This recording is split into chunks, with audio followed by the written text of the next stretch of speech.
ខេត្តចំនួន4ដែលស្ថិតនៅជាប់ដែនសមុទ្រនៃប្រទេសកម្ពុជាមានឱកាសការងារជាង7,000កន្លែងសម្រាប់ផ្ដល់ជូនអតិថិពលករត្រឡប់មកពីប្រទេសថៃនិងអ្នកកំពុងស្វែងរកការងារធ្វើនេះបើតាមក្រសួងការងារនិងបណ្ដុះបណ្ដាលវិជ្ជាជីវៈដែលបានផ្សព្វផ្សាយកាលពីពេលថ្មីនេះ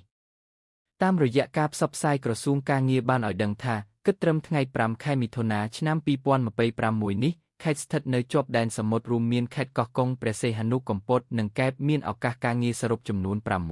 776កន្លែងកំពុងរង់ចាំបងប្អូនអតិថិពលករត្រឡប់មកពីប្រទេសថៃនិងអ្នកកំពុងស្វែងរកការងារធ្វើឱកាសការងារទាំងនោះស្ថិតក្នុងវិស័យឧស្សាហកម្មកសិកម្មនិងវិស័យសេវាកម្ម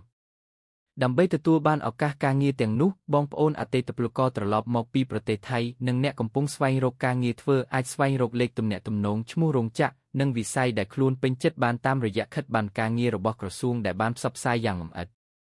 ជាមួយគ្នានេះក្រៅពីទំនាក់ទំនងផ្ទាល់ជាមួយរោងចក្រសហគ្រាសនិងរោងចក្រផ្ទាល់អ្នកស្វែងរកការងារទាំងអស់ជាពិសេសបងប្អូនអតិថិពលករក៏អាចតាក់ទងមកប្រព័ន្ធទំនាក់ទំនងបន្ទាន់1297ដើម្បីឲ្យក្រសួងការងារជួយសម្របសម្រួលស្វែងរកការងារជូនផងដែរ